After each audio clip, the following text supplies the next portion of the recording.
বাংলাদেশের সঙ্গে আমেরিকার যোগসাজশটা। এরই মধ্যে মোহাম্মদ ইউনূস কখনো চীনে চলে যাচ্ছেন।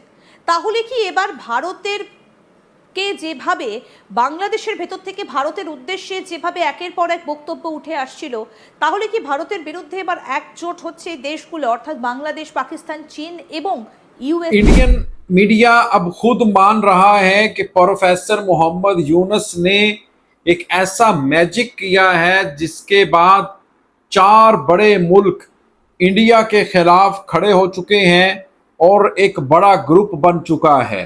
और किस तरह से 7 सिस्टर को तोड़ने का जो प्रोग्राम है वो हो चुका है। और फिर अरुणाचल प्रदेश भी अब नहीं रहेगा, त्रिपुरा, आसाम भी नहीं रहेगा। और इसी तरह जो एक क्रिश्चियन कंट्री के रूप में एक नया मुल्क देखा जा रहा है इस खित्ते में, उसके ऊपर भी कह रहे हैं कि अमल हो रहा है। यानी वो कह रहे हैं कि 2 दुश्मन, हिस्ट्री में फर्स्ट टाइम ऐसा हुआ है कि 2 दुश्मन इकट्ठे हो चुके हैं हिंदुस्तान के खिलाफ। ये हिंदुस्तानी मीडिया कह रहा है, लेकिन इस ग्रुप को वो कह रहे हैं जो लीड करेगा वो प्रोफेसर मोहम्मद यूनुस। बिस्मिल्लाहिर्रहमानिर्रहीम, अस्सलाम वालेकुम दोस्तों, আমি এহসান খান আর আপনারা দেখছেন এহসান খান यूट्यूब चैनल। आशा করি আপনারা সবাই ভালো আছেন। दोस्तों, बहुत ही इम्पोर्टेंट डेवलपमेंट है जो आपके सामने रखनी है। अब जो वेस्ट बंगाल का मीडिया है, हिंदुस्तानी मीडिया है, वो भी इस बात को अब एक्सेप्ट कर रहा है कि एक बड़ा ब्लॉक, उसमें कह रहा है कि एक ऐसा मैजिक किया है प्रोफेसर मोहम्मद यूनुस ने जिसकी वजह से एक बड़ा ब्लॉक बना है। इस मैजिक की वजह से कह रहे हैं कि 2 दुश्मन मुल्क भी इकट्ठे हो चुके हैं हिंदुस्तान के खिलाफ। वो चाइना और यूएसए को असल में दुश्मन मुल्क कह रहा है वेस्ट बंगाल का मीडिया। वो कह रहे हैं कि देखिए, चाइना के अपने मफादात हैं, इंटरेस्ट है, वो अरुणाचल प्रदेश को कब्जा करना चाहता है।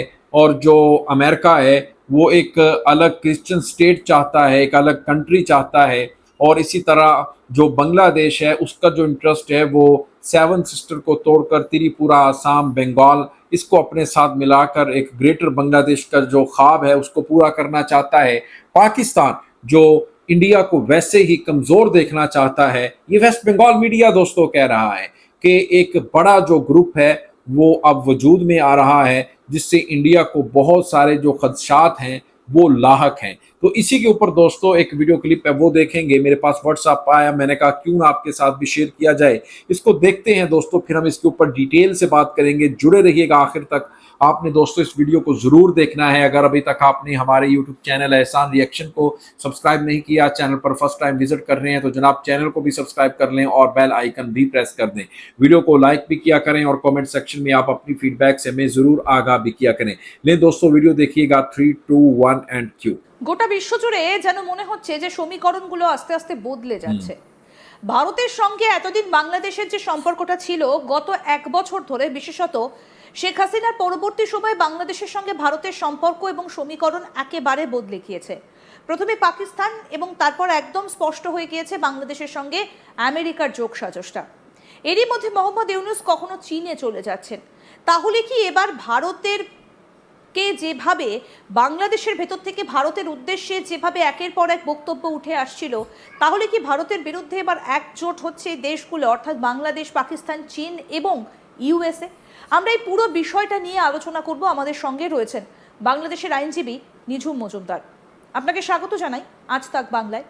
আমরা গত কয়েক মাস ধরে দেখছি যে বাংলাদেশের ভেতরে একটা নতুন করে একটা ঘোট পাকানোর খেলা চলছে।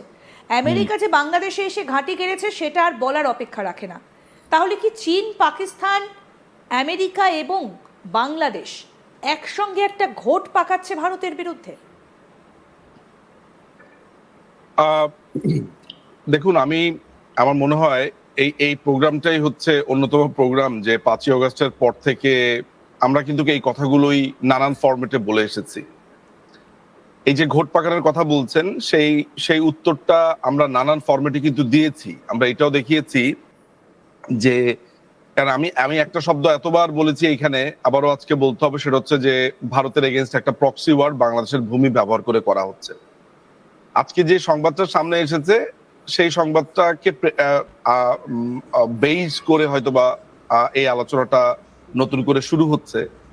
যে ভারতকে কোনোভাবে আলাদা করে রাখা বা অন্য কোনো শক্তিগুলোর সাথে এক হয়ে কোনো একটা মিশন কি এখানে পরিচালিত হচ্ছে কিনা। দেখুন, আপনি একটা জিনিস লক্ষ্য করে দেখেন যে 5ই অগাস্টের পর প্রথম আঘাতটা কোথায় এসেছে। ঠিক। প্রথম আঘাতটা যারা করেছে তারা ছিল এই যে জঙ্গি হামলাগুলো যারা করেছে, যারা এই টোকাইগুলো, এদের একটা বড় রাজনৈতিক অস্ত্র হচ্ছে ভারত বিদ্বেষ। যখন 5ই অগাস্ট বা জুলাইয়ের আগে এই জঙ্গি হামলাটা হয়েছিল, যেটাকে তারা গণ অভ্যুত্থান বলে, অথচ এটি একটি জঙ্গি হামলা। এই জঙ্গি হামলার সময় বলা হয়েছিল যে ভারতের 26 লক্ষ আপনার লোকজন বাংলাদেশে চাকরি করছে, বাংলাদেশের মানুষ চাকরি পাচ্ছে না, কিন্তু ভারতের 26 লক্ষ লোক চাকরি করছে। এটি একটি ব্যাপার। এমনকি জুলাই এবং অগাস্টের সময় এমনও ফেসবুক লেখা ভাইরাল হয়েছে যেখানে আনে বানে বলা হচ্ছিল যে ভারতীয় সৈন্য ঢাকার রাস্তাতে আছে এবং তারা হিন্দিতে কথা বলছে। এমনও এগুলো একদম রীতিমতো ভাইরাল, এবং এগুলার পুরো ঢাকা শহরটা একটা গুজবের শহর হয়েছে। এবং বাংলাদেশের একটা বড় অংশের মানুষ তীর্থের কাকের মতো প্রতীক্ষায় থাকে একটা নতুন গুজব মার্কেটে আসবে এবং একটা নতুন গুজব তারা বিশ্বাস করবে বলে।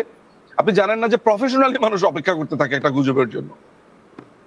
ফলে এই যে ভারত বিদ্বেষের একটা বড় অবস্থা বাংলাদেশে তৈরি হয়েছে, এই অবস্থাটা হচ্ছে একটা বেস পয়েন্ট। আমি কেন একটু পেছন থেকে আসছি, যাতে করে দর্শকদের একটু বুঝতে সুবিধা হয় জায়গাটা আসলে কোন জায়গাতে। ভারত বিদ্বেষের একটা জায়গা তৈরি হয়েছে। এখন আপনি জানেন যে এই পুরো এটা জুলাই মাস, গত বছরের ঠিক এই সময় বাংলাদেশ একটা উত্তপ্ত ভূমি ছিল, উত্তপ্ত একটা দেশ ছিল। दोस्तों, आपने ये वीडियो देखी है किस तरह से जनाब जो वेस्ट बंगाल का मीडिया, उसके जो तज्जियाकार हैं, एनालिस्ट हैं, वो बात कर रहे हैं कि अब जो बांग्लादेश है एक बड़े ग्रुप का हिस्सा बनना जा रहा है और इस जो ग्रुप को बनाने का, लीड करने का जो काम है वो प्रोफेसर मोहम्मद यूनुस का है और किस तरह से वो इस ग्रुप को अब लीड करेंगे। लेकिन याद होगा 5 अगस्त के बाद ये हिंदुस्तानियों का जो गोदी मीडिया है वो दोस्तों ये कहता हुआ नज़र आता था, याद कीजिएगा, शायद आप भूल गए हों, कि ये हमारे बगैर सर्वाइव नहीं कर सके। बिल्कुल हमारे बगैर ये जो बांग्लादेश है ये नहीं चल पाएगा।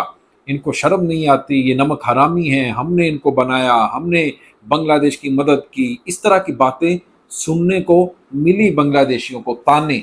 लेकिन अब वो शुक्र है अल्लाह का, बांग्लादेशियों ने स्टैंड करके दिखाया है हिंदुस्तान के बगैर।